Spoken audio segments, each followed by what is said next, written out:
번영은 기본적이고 보편적인 법칙을 따라 작용하게 됩니다.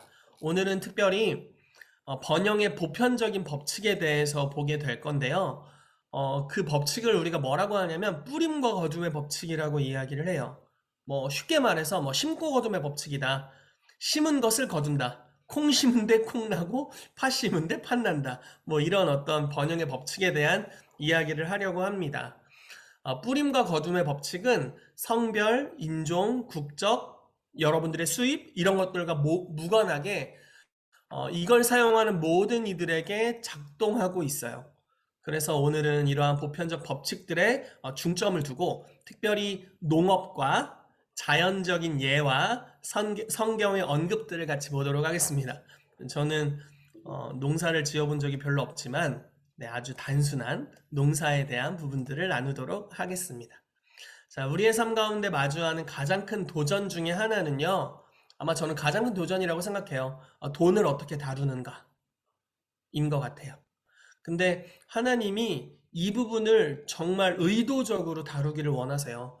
성경에 약 2000구절이 돈에 대한 내용이래요. 그런데 여러분, 기도, 믿음에 대한 내용은 500구절이래요. 성경에서 믿음, 소망, 사랑 이 세 가지가 있어야 되는데 사랑이 제일이다 이렇게 이야기하죠. 사랑에 대한 구절은 700구절이래요. 돈 2000구절. 그러니까 얼마나 뭐 사랑보다 돈이 중요하다 이런 이야기보다는 돈을 다루는 것이 얼마나 큰 과제이기 때문에 주님이 이렇게 많은 말씀들을 하셨는가. 예수님께서 주셨던 38가지의 그 성경의 비유 중에 16가지가 돈에 대한 비유입니다. 그러니까 돈이 굉장히 다루는데 중요하고 또 쉽지 않은 영역이다라는 거죠. 자, 하나님께서는 이거를 다루기를 원하세요. 왜냐면 돈을 다루는 것을 통해서 우리가 하나님을 신뢰하는지 또는 부를 신뢰하는지 또는 돈을 신뢰하는지 스스로를 신뢰하는지가 드러나기 때문에 그렇습니다. 하나님께서는 우리가 필요로 하는 모든 것을 지속적으로 공급해 주기를 원하세요. 주님의 공급을 받는 방법은 너무 단순해요. 예수님을 신뢰하고 그분처럼 섬기는 자가 되어서 풍성하게 심는 것, 즉 뿌리는 겁니다. 지금 뿌림과 거둠에 대한 이야기를 하는 겁니다. 자, 뿌리지 않으면 거두지 못해요.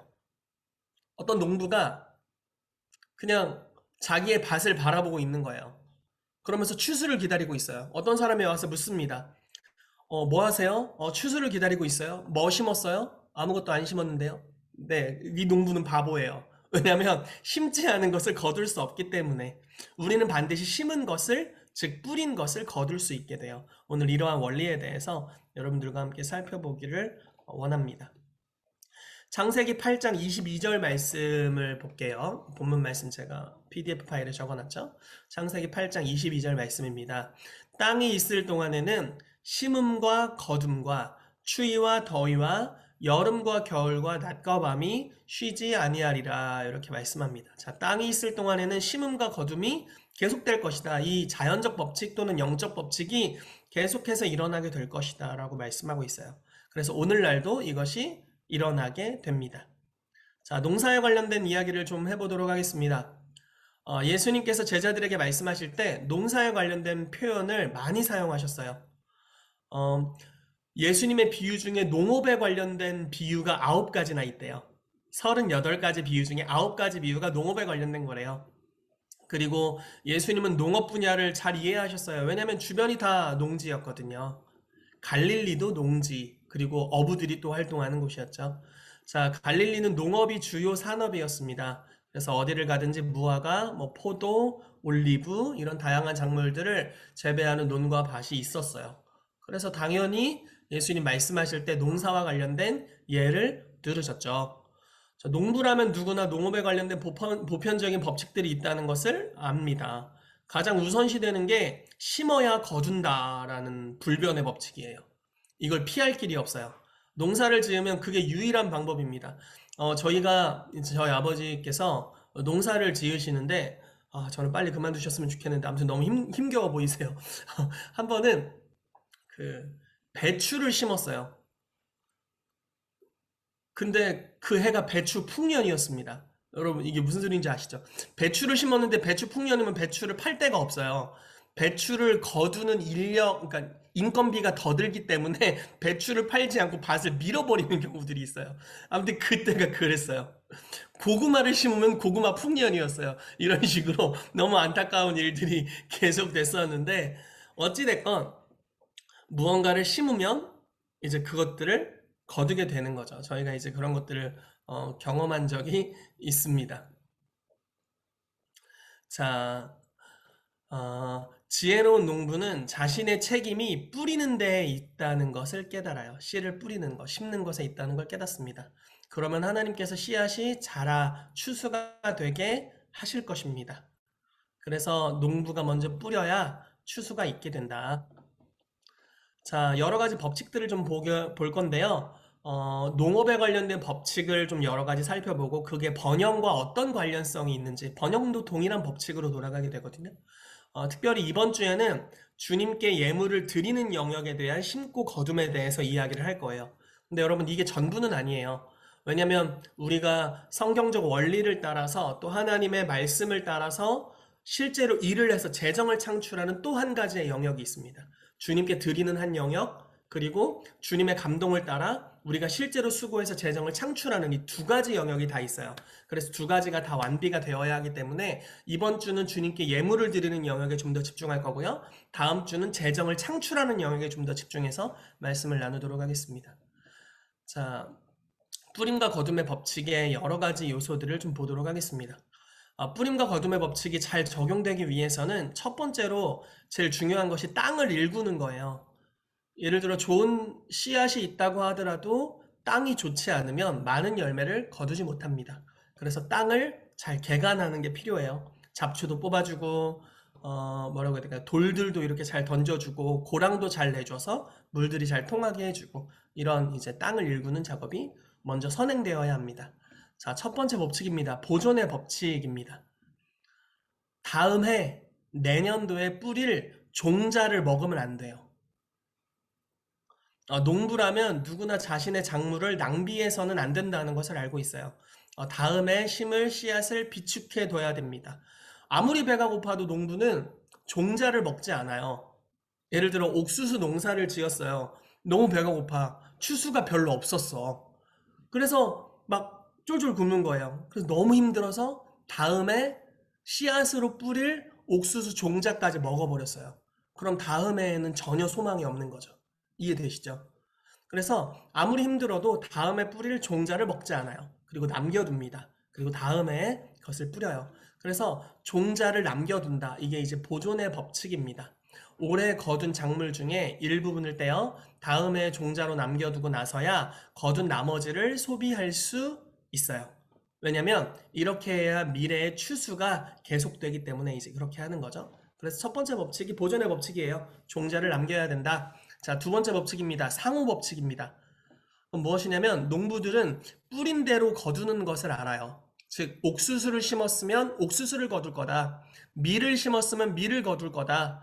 수박 씨앗을 심었으면 수박을 거둘 거다. 이런 것을 알고 있습니다. 심은 다른 종류의 것을 거둘 거라고 기대하지 않아요. 심은 종류의 것을 거둘 것을 기대합니다. 자, 세 번째 법칙이에요. 계절의 법칙입니다. 농부들은 뿌리고 거두는 데 순서가 있다는 것을 알아요. 자, 거두기 전에 먼저 씨앗을 심어야 돼요. 일반적으로는 봄에 씨앗을 많이 심죠. 그래서 봄에 씨앗을 심으면 가을에 곡식이 열리게 됩니다. 그래서 이 순서가 있다는 거예요. 거둔 다음에 심는 게 아니에요. 먼저 심고 그 다음에 거두게 됩니다. 이게 이제 계절의 법칙입니다. 전도서 3장에 이런 게 잘 나와 있는데요. 3장 1절 2절에 범사에 기한이 있고 천하 만사에 다 때가 있나니 날 때가 있고 죽을 때가 있으며 심을 때가 있고 심은 것을 뽑을 때가 있다. 이렇게 나와 있습니다. 자, 네 번째 법칙은요. 기대의 법칙입니다. 자, 농부는 추수를 기대하죠. 자신이 심은 것이 열매 맺을 것이라고 믿어요. 왜냐면 보편적인 뿌림과 거둠의 법칙을 믿기 때문입니다. 한때의 날씨 사정 때문에 자신의 결정에 영향을 받지 않아요. 오늘 비가 너무 많이 온다. 망하는 거 아니야? 오늘 해가 너무 찐다. 망하는 거 아니니? 뭐 이렇게 생각하지 않는다는 거예요. 그냥 그것들은 한때의 날씨의 사정이고 곧 지나가게 될 것이고 내가 심었기 때문에 거두게 될 것이다. 이것을 기대하게 된다는 거죠. 그날의 컨디션, 그날의 나의 마음 상태와 상관없이 심었기 때문에 법칙에 따라 심었기 때문에 거둘 것을 기대한다. 이것이 기대의 법칙입니다. 자, 전도서 11장 4절 말씀에 재미난 말씀이 있어요. 풍세를 살펴보는 자는 파종하지 못할 것이요 구름만 바라보는 자는 거두지 못하리라. 자, 이렇게 요즘 분위기가 어떻지? 이런 것만 살펴보면 심지도 않을 거예요. 그리고 구름이 언제 뜨나 이런 것만 바라보는 사람은 거두지 못할 거래요. 그러니까 그때그때 시즌에 이렇게 일일비하는 사람들은 심지도 못하고 거두지도 못한다. 그러나 농부는 기대의 법칙을 가지고 있기 때문에 자기가 심은 것이 열매 맺을 걸 믿는다는 거죠. 자, 다섯 번째 인내의 법칙입니다. 농부는 씨앗을 뿌린 후에 기다리는 시간이 있음을 알아요. 말씀에 이런 말씀이 있죠. 씨앗이 심겨지면 그 다음에 씨앗이 이삭이 나고 이삭의 줄기가 나고 그 다음에 열매가 맺힌다는 말씀이 있습니다. 씨앗을 바로 뿌린 다음에 다음날 거두러 가는 사람은 없어요. 잘 자라고 있나? 막 땅을 다시 파봐. 그리고 다시 덮어. 이러면 죽어요. 다 죽죠. 근데 농부는 씨앗을 뿌린 다음에 기다리는 시간이 있다는 걸 압니다. 땅에 당장 아무 변화가 없어도 땅을 파볼 필요가 없어요. 인내하고 기다리면 결국 그것이 열매 맺을 것을 알고 있습니다.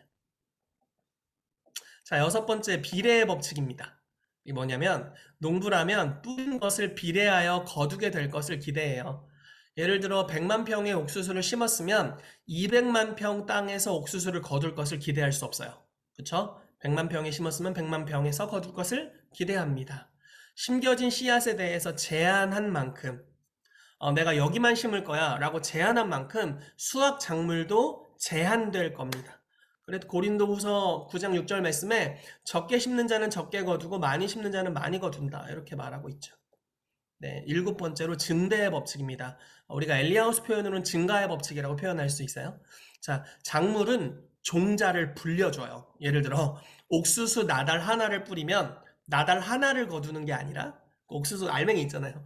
알맹이 하나를 뿌리면 하나를 거두는 게 아니라 열매 서너 개가 열리는 한 줄기가 자라는 것을 기대하죠. 이렇게 한 줄기가 쫙 올라오면 줄기들이 이렇게 옆에 이제 옥수수들이 붙게 되는데 여기서 여러 옥수수들이 붙기를 기대합니다. 그리고 이 옥수수 열매 하나에 약 400개의 나달이 달리게 됩니다. 그러니까 예를 들어 한 줄기에 세네 개의 옥수수 열매가 달리게 되면은 한 줄기면 1200에서 1600개의 나달을 거두게 되는 거죠. 자, 나달 하나를 심었는데 1600개를 거두게 돼요. 괜찮죠? 네, 하나를 심어도 1600개를 1년 뒤에 거두게 된다는 거예요. 그래서 우리는 항상 뿌린 것보다 더 거두게 됩니다. 우리가 심은 것보다 훨씬 더 많은 것들이 우리에게 농부는 이제 오게 될 것을 알고 있다는 거죠. 그래서 농부는 스스로 뿌린 것보다 많이 거둘 것을 알고 있고요. 다음에 쓸 종자들을 떼어둔 뒤에는 수확의 나머지를 마음껏 누립니다. 네. 자, 마지막 조건입니다. 이 논의를 마치려면 성공적인 농사의 가장 중요한 두 가지 조건을 더 언급해야 돼요. 첫 번째는요, 농부는 계속 땅을 점검해야 된다는 거예요. 땅을 계속 점검하면서 잡초가 자라고 있는지, 물은 잘 공급되는지, 적정량의 비료는 잘 있는지, 이런 걸 이제 잘 살펴봐야 되는 첫 번째 전제고요. 두 번째로, 내가 잘 심었다면, 이제 추수가 내 밭에서 일어날 것을 기대해야 된다는 거예요. 내 밭에서 반드시 추수가 있을 거야. 그래서 추수할 수 있는 기구들, 콤바인이라든지 이런 것들을 자기 밭에 잘 준비해 두고 있어야 된다. 이 두 가지입니다. 자, 농사의 원리가 어렵지 않죠? 제가 그 최한 목사님 책을 이제 막 보는데 우리 최한 목사님도 농사의 경험이 없으신데 유일한 농사의 경험이 그 마리화나라는 마약을 재배했던 경험이 있으시대요. 예수님 만나기 전에. 그래서 그거 말고는 자기 농사 지어본 적이 없다고 이렇게 말씀하셨는데 너무너무 재밌었어요. 자, 어려운 조건은 없어요. 자, 이걸 이제 우리가 번영에 관련해서 한번 적용을 해보도록 하겠습니다. 자, 번영에 관련된 뿌림과 거둠에 대해서 볼게요. 첫 번째로 아까 땅에 대한 이야기를 했잖아요. 먼저 선행되어야 되는 건 땅을 잘 기경해야 된다는 이야기를 했습니다. 근데 첫 번째로 저희가 볼 것은 성경에서 특히 마태복음 13장에 땅을 마음이라고 비유하고 있죠. 땅은 마음에 대한 이야기예요. 그래서 마음의 문제를 잘 봐야 된다는 거예요. 농부가 시간을 들여 땅을 일궈 준비하는 것 같이 우리도 우리의 마음 상태를 먼저 돌봐야 한다는 거예요. 그래서 지난번에 저희가 그 만몬에 대한 것도 다루었고요. 가난의 영에 대한 것도 다루고 또 어떤 고아의 상태, 또 그 하나님이 우리를 향해서 가지고 계신 행동 양식, 그분은 항상 우리 가운데 베풀길 원하시는 것들, 이런 것들을 다루었죠. 이게 다 마음을 관리하는 것에 대한 이야기예요. 마음이 다루어지지 않은 상태로 번영의 법칙을 따라 무언가를 심고 거두는 건 어려워요. 왜냐면 땅의 상태가 좋지 않기 때문에 무언가를 심어도 좋은 열매가 많이 맺어지지 않을 수가 있다는 거예요. 이런 이야기들을 제가 가끔 듣습니다. 어떤 성도님들에게. 저 목사님이 얘기한 대로 또는 성경에 기록된 대로 했는데 왜 저는 안 돼요? 이런 이야기를 해요. 우선은 제가 하나님이 아니어서 저도 잘은 모르겠어요. 그런데 우선 좀 살펴봤으면 하는 것들이 이런 것들이에요. 마음에 대한 것들. 혹시 고아적인 기질이 있는가? 하나님의 선하심을 신뢰하고 있는가? 만모는 잘 처리되었는가? 가난의 사고방식이 있는가? 그 안에 어떤 견고한 진들이 있는가? 부모로부터 공급받지 못함으로 인해 부모를 판단한 적이 있는가? 그래서 하나님이 공급을 주심에도 불구하고 내가 그걸 받지 못하는 것들이 있는가? 뭐 이런 것들, 여러 가지를 이제 마음을 돌아봐야 한다는 겁니다. 저희가 이것들은 이제 지난번에 나누었고요. 더 필요하다고 느끼시는 분들은 정말 권고하는 건 성화 사역으로 들어가시든지 엘리야스 사역을 꼭 받으시기를 정말 축복해요. 내적 치유에서 다루어 줄 수 있는 게 있고 축사에서 다루어 줄 수 있는 게 각기 있습니다. 이해되세요? 무슨 말씀인지? 내적 치유로 다룰 수 있는 게 있고 축사로 다룰 수 있는 게 있어요. 다시 한 번 해볼게요. 제자 훈련으로 다룰 수 있는 게 또 따로 있어요. 성경 암송으로 다룰 수 있는 게 또 다르게 있어요. 그러니까 예를 들어 여러분 뭐 어떤 진리의 좋은 부분을 하나를 경험하시고 그래 바로 이게 전부야 이렇게 하시면 안 돼요. 그것도 부분이에요. 그것도 하시고 이것도 하셔야 돼요. 많은 성경 안에 있는 유업들, 주님의 나라의 유업들을 다 받아들이십시오. 그게 여러분들을 더 부유하게 해주고 풍성하게 해줄 것입니다. 그래서 특별히 이 마음의 문제에 있어서는 여러분들이 성화 사역을 받으시든지 엘리야후 사역을 받으시기를 정말 정말 권면합니다. 그래서 이제 마음의 문제 첫 번째 다루어야 된다. 자, 두 번째로 씨를 뿌려야 한다. 심어야 한다는 겁니다. 자, 너무나 당연한 말이죠. 사람들이 번영에 대해서도 이 동일한 적용이 필요해요. 농부는 자신의 작물 전체를 소비하면 안 돼요. 그쵸? 내년도를 위해서 무언가를 심어야 돼요. 다른 말로 해서 이 이후의 미래를 위해 지금 현재 무언가를 심고 있어야 한다라는 겁니다. 현재 수확의 일부를 떼어서 내년 농사의 종자로 사용해야 돼요. 마찬가지로 우리는 하나님께서 지시하시는 대로 우리의 수입의 일부를 떼서 그분의 나라에 심어야 돼요. 뭐 이게 11조가 될 수도 있고 뭐 여러 주정원금 감사 예물이 될 수도 있고 가난한 자들에게 흘려보내는 연보와 플로잉이 될 수도 있어요. 어찌됐건 우리가 하나님의 나라를 위해서 일부를 떼어 심어야 한다는 거예요. 그래야 그 이후에 하나님이 거두실 것을 기대할 수 있다는 겁니다. 제가 이제 WR의 강사들을 통해서 여러 이야기들을 듣잖아요. 전 세계의 많은 재정사역자들의 간증을 듣는데 그 중에 놀라운 간증을 들은 적이 있어요. 한 번영케 된 기업가가 크리스찬 기업가가 매년 초에 주님 앞에 결단을 한다는 거예요. 무엇을 결단하냐면 주님, 제가 올해는 하나님의 나라를 위해 이만큼 드리겠습니다를 먼저 1월에 서원을 하고 결단을 한대요. 근데 그게 이전에 드렸던 것보다 훨씬 많은 액수예요. 그래서 그걸 결단을 하고 예를 들어 12개월을 쪼개서 그거를 매달 드리기 시작한대요. 그러면은 그 다음에 결산을 할 때 그것보다 훨씬 더 많은 수익이 있다는 거예요. 심었기 때문에 더 많은 것을 거두게 되죠.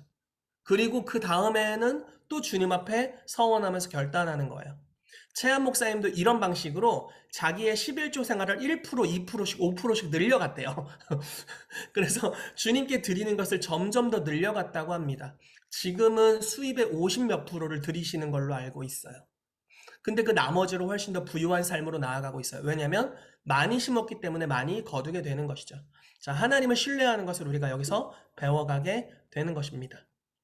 자, 우리가 주님의 나라에 심는다면 하나님께서는 우리의 씨앗을 축복하실 거예요. 그래서 불려주실 것입니다.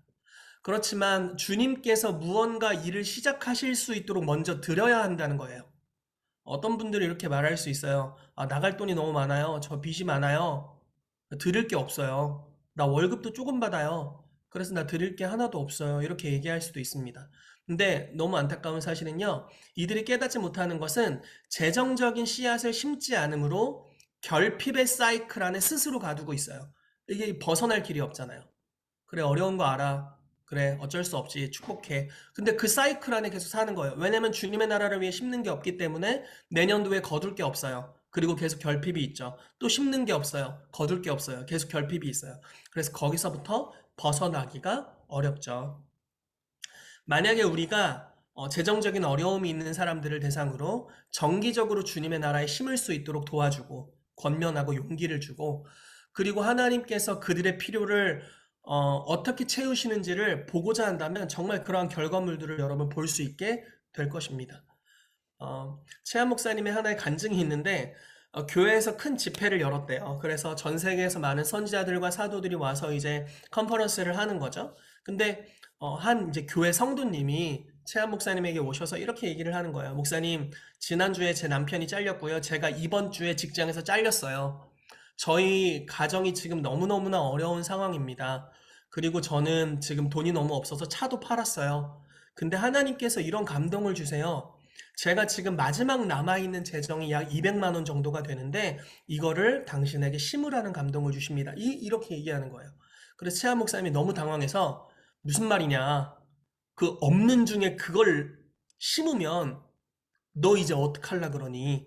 다시 가져가. 이렇게 했대요. 그래서 거절했대요.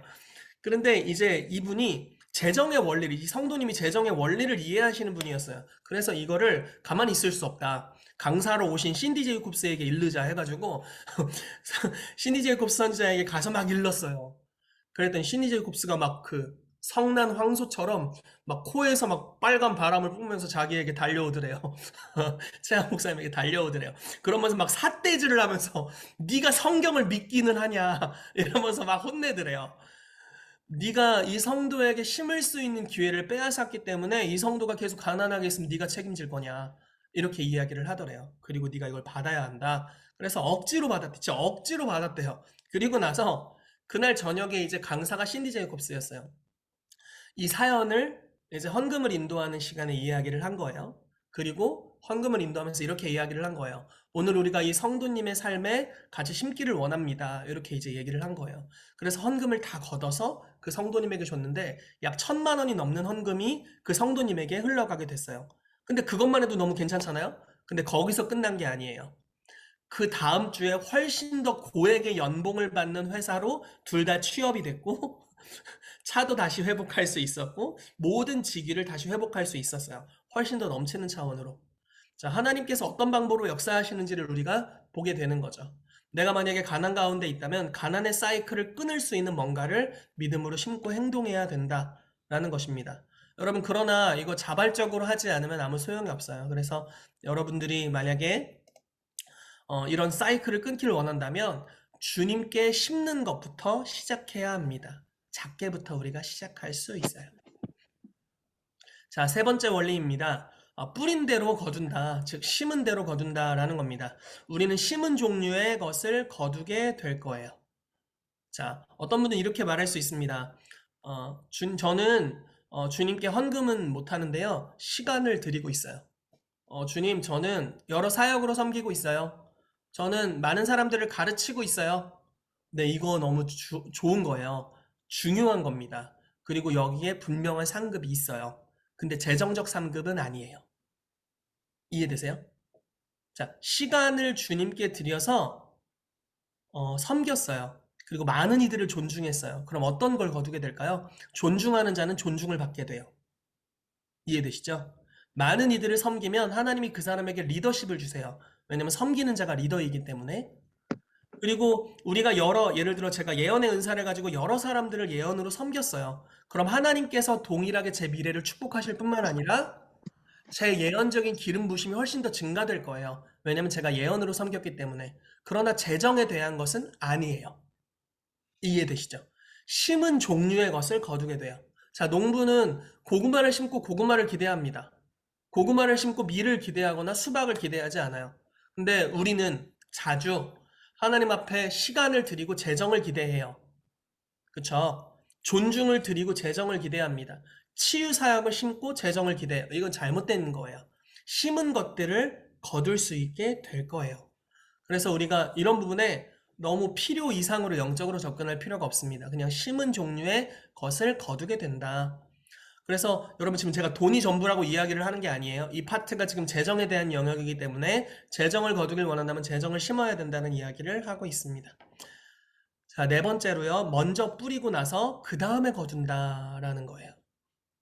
자, 이 말도 간단해 보이지만 재정에 있어서 얼마나 많은 사람들이 이렇게 하지 않는지 몰라요.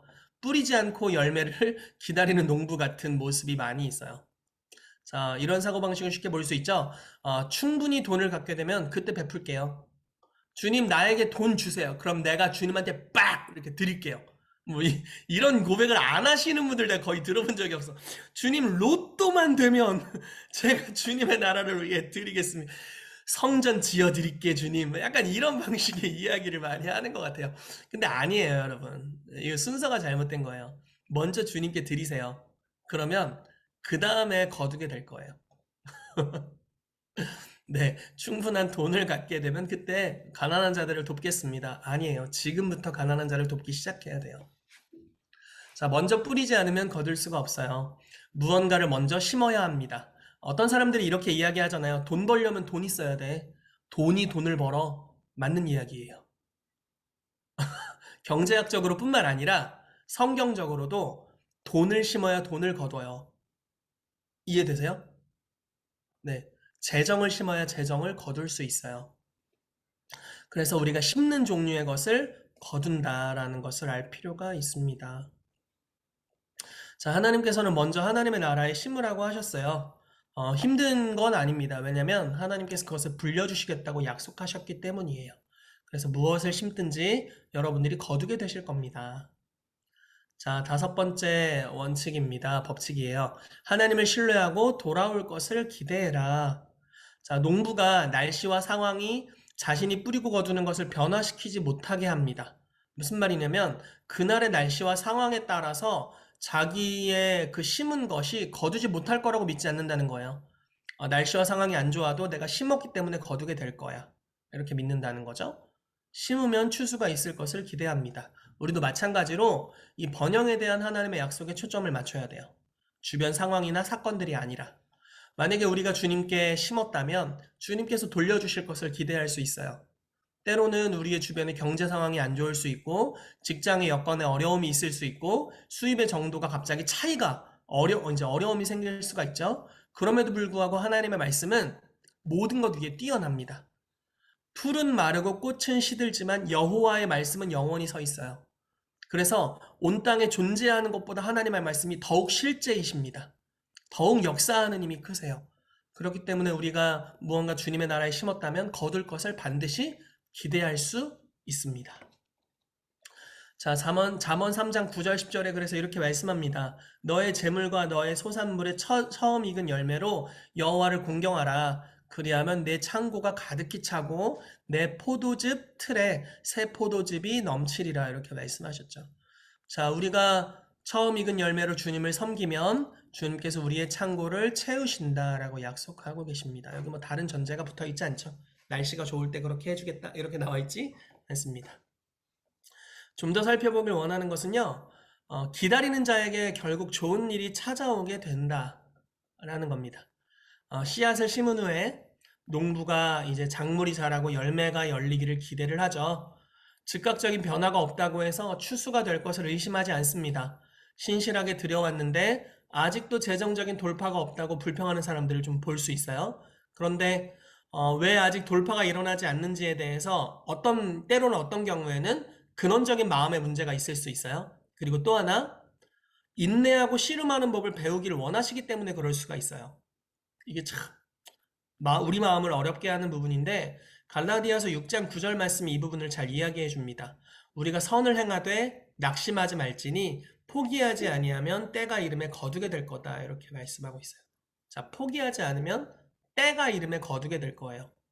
그래서 주님의 타이밍은 완벽해요. 물론 우리 타이밍이랑 좀 달라요. 우리가 생각하는 완벽한 타이밍과 주님의 타이밍은 좀 다른 경향이 있습니다. 그래서 지연되는 듯 보일지라도 그것이 우리의 유익을 위한 것이지 손해를 위한 것이 아니에요. 네. 자, 우리가 또 하나 생각해 봐야 될 것은요. 뿌리는 방식 그대로 거두게 된다는 거예요. 아까 이런 얘기했죠. 100만 평의 씨앗을 심으면 100만 평을 거두게 된다. 그래서 번영도 마찬가지라는 겁니다. 우리가 만약에 아낌없이 주님께 드리고 아낌없이 가난한 자에게 흘려보낸다면 주님도 우리에게 아낌없이 무언가를 주실 거예요. 우리가 진짜 드리기 싫은데 해서 드린다면 주님도 너한테 진짜 주기 싫은데 하고 주실 거예요. 지금 마음의 상태에 대한 이야기를 하는 겁니다. 마음의 상태에 대한 이야기를 하는 거예요. 가난한 자들을 섬길 때, 나 진짜 주기 싫은데, 나 너한테 진짜 흘려보내기 싫은데, 에이씨 하고 이렇다면 주님도 나도 너한텐 진짜 주기 싫은데 이런 방식이 되는 거예요. 자, 신명기 15장 10절 말씀에 이렇게 말씀합니다. 이제 가난한 자들을 향한 하나님의 말씀인데요. 너는 반드시 그에게 줄 것이요 줄 때에는 아끼는 마음을 품지 말 것이니라. 이로 말미암아 내 하나님 여호와께서 내가 하는 모든 일과 내 손이 닿는 모든 일에 내게 복을 주시리라. 이렇게 말씀하죠. 그래서 우리가 아낌없이 흘려보내는 것에 대해서 이야기를 하고 있어요. 아낌없이 사람들을 축복하고 아낌없이 하나님의 나라에 심고 이런 어떤 마음의 자세에 대한 이야기를 하고 있습니다. 우리가 이렇게 한다면 주님께서도 아낌없이 우리 가운데 행하실 거예요. 이런 우화가 있대요. 왕이 이제 행차를 하는 거예요. 근데 거기 거지가 있었어요. 그래서 왕은 이제 행차를 하면서 이제 막 사람들이 다 절하잖아요. 그래서 막 이렇게 하잖아요. 막 경배하듯이 이렇게 하잖아요. 근데 거지가 왕이 지나가니까 나에게 무언가를 주시겠구나 이렇게 생각했대요. 그래서 자기의 그 밥알도 몇 개 들어있지 않는 밥그릇을 높이 쳐올리면서 주십시오 이러고 있었대요. 근데 왕이 자기 앞에 멈추더니 뭐를 주는 게 아니라 왕이 자기 손을 벌리더래요. 무슨 말인지 이해되세요? 야, 네가 뭔가 바쳐 이렇게 하더래요. 그래서 네가 바쳐라 이런 제스처를 취하더래요. 그래서 거지가 생각하기를 세상에 이런 도둑놈이 있나? 지는 엄청 많으면서 나 지금 밥 몇 개 없는 알도 별로 없는데 이걸 바치라고 하다니 그랬대요. 그래도 왕이니까 어쩔 수 없어서 밥 알을 밥 몇 숟가락 있었는데 밥알 두 개를 떼가지고 왕 손바닥에 올려줬답니다. 밥풀 두 개를. 근데 왕이 갑자기 자기 주머니에서 뭘 꺼내더니 그 밥풀 두 개를 이렇게 세보더니 뭘 꺼내서 그 거지 밥그릇에 넣어주더래요. 그래서 뭔가 하고 왕이 지나간 다음에 쳐다봤더니 금으로 된 밥알 두 개를 줬대요. 그러면서 생각하기를 내가 왜 왕을 오해했을까? 저분은 나를 뜯어먹는 분이 아니라 나에게 주기를 원하시는 분인데 내가 왜 전부를 드리지 않았을까 이런 생각을 했답니다. 이런 이야기가 있어요. 하나님은 그것보다 훨씬 더 선하신 분이시죠. 그렇지만 어쨌든 뿌림과 거둠이라는 법칙을 통해서 우리에게 공급하기를 기뻐하셨다라는 거예요. 여러분 이 법칙이 중요한 이유에 대해서 이야기를 해볼게요. 주님이 만든 법칙을 어기지 않으세요. 성경에 산상수훈에 이런 말씀이 있죠. 너희가 구하기 전에 너희의 필요를 다 알아. 이렇게 얘기하잖아요. 여러분 그러면 좀 제때제때 좀 주지. 이런 생각 들잖아요. 다 안다며.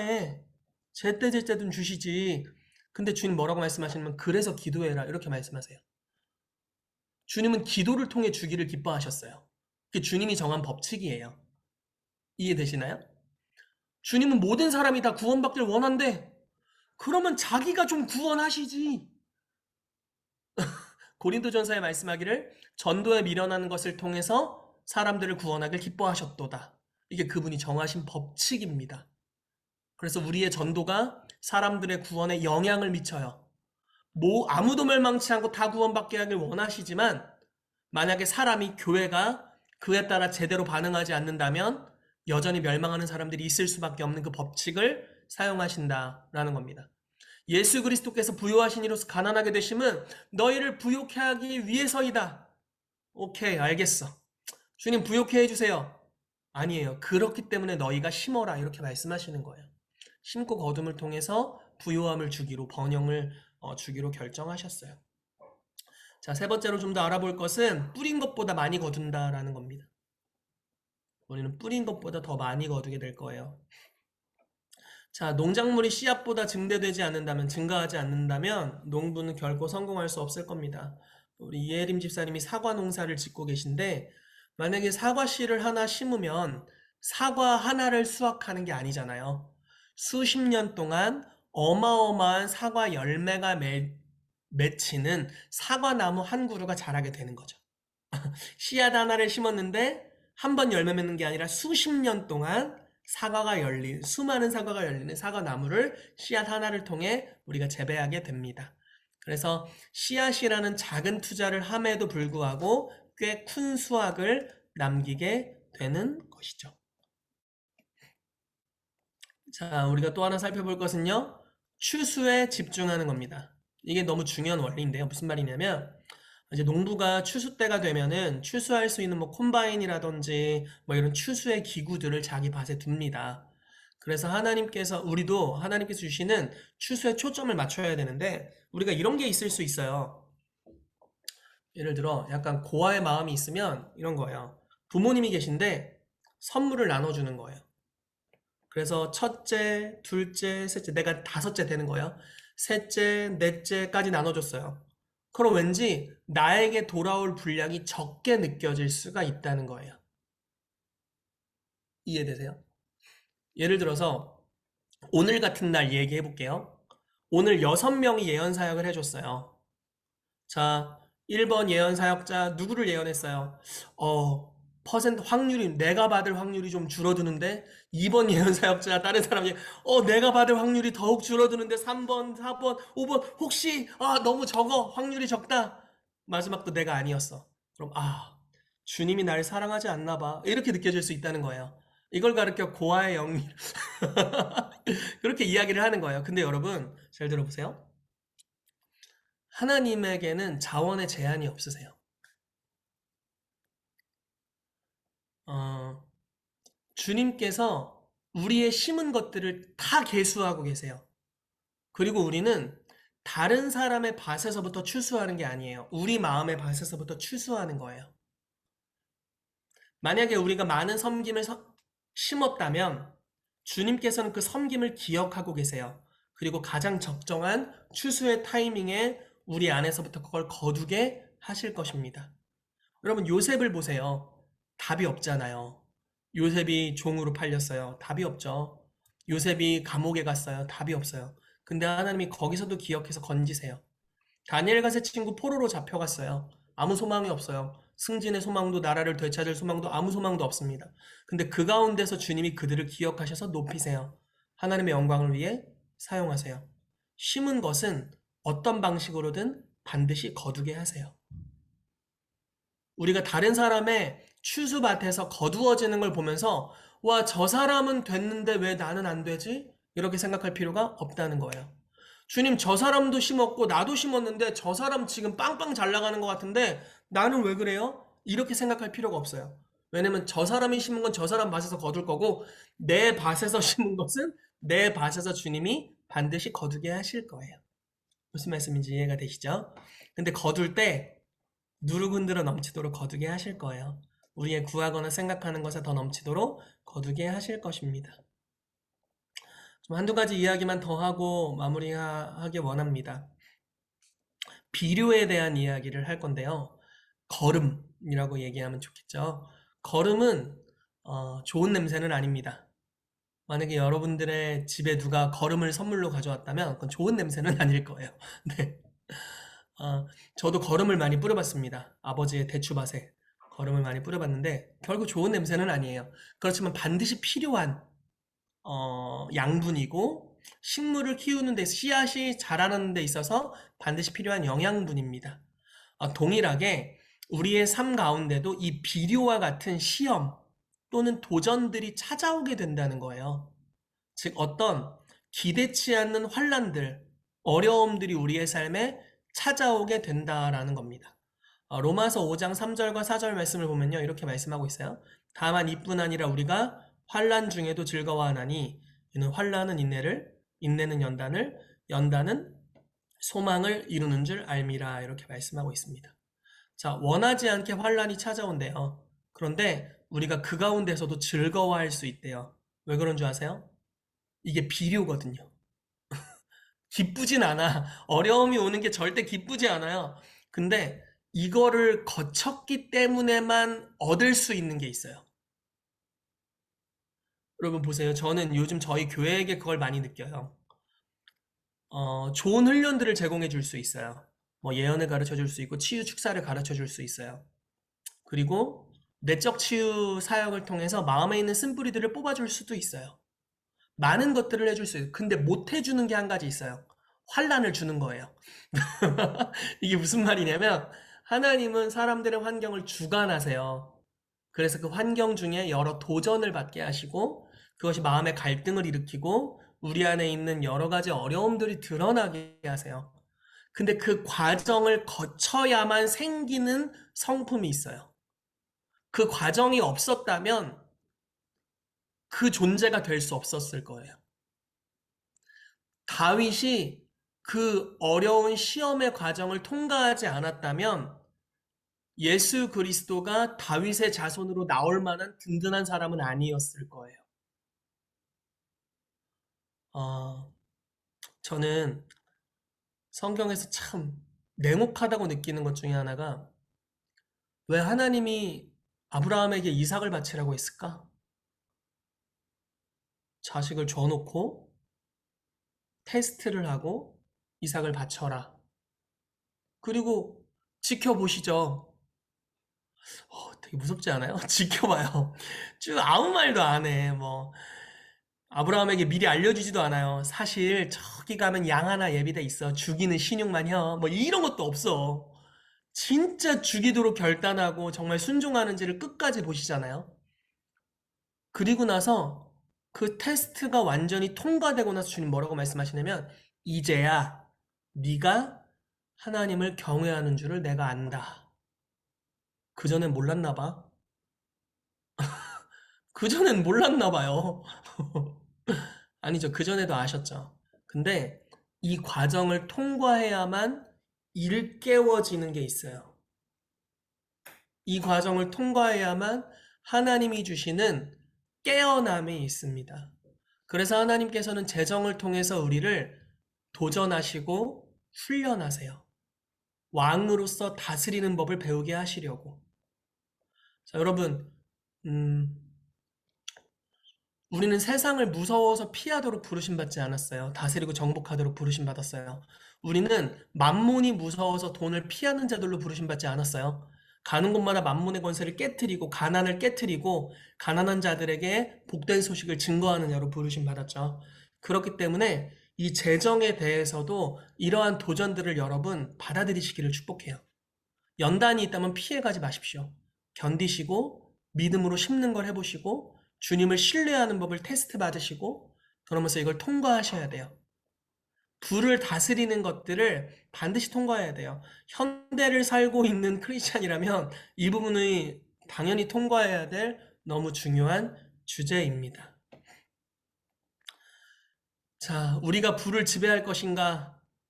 부가 우리를 지배할 것인가? 이 큰 싸움이 있습니다. 하나님은 돈이 능력의 하나의 형태라는 걸 알고 계세요. 돈은 능력이에요. 그래서 하나님이 해줄 수 있는 것을 돈으로 할 수 있다고 믿게 되는 경향이 굉장히 많아요.